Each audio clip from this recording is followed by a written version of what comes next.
ഇവിടെ 10 വർഷക്കാലം ഭരിച്ചിട്ട് സർക്കാരിനെ കുറിച്ച് യാതൊന്നും പറയാനില്ല എന്ന് പറയുന്നു.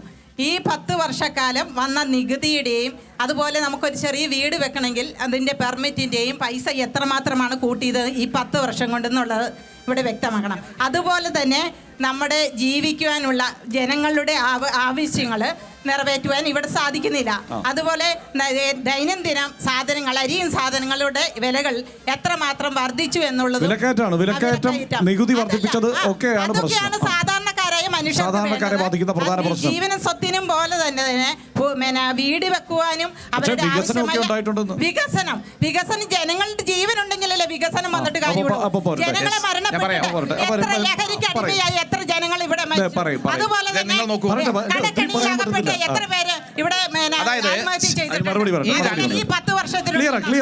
ഈ 2026 നടക്കുന്ന നിയമസഭാ തെരഞ്ഞെടുപ്പിൽ UDFന്റെ ക്യാമ്പയിൻ എന്താണെന്ന് ഇവിടെ കൂടിയിരിക്കുന്നവർക്ക് മനസ്സിലാക്കാൻ സഹായകരമാണ് ഈ വാദം. ഇവിടെ നിങ്ങൾ ആലോചിച്ചു എത്ര ബാലിശമായ എത്ര അപക്വമായ വാദങ്ങളാണ് 10 വർഷം കേരളത്തിൽ ഭരിച്ച ഒരു സർക്കാരിനെതിരായി UDF ഉയർത്തിക്കൊണ്ടുവരുന്നത്.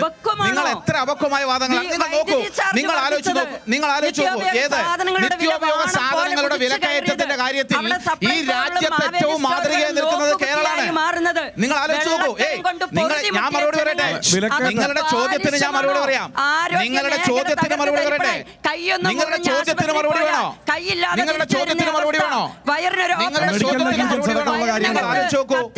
നിങ്ങളുടെ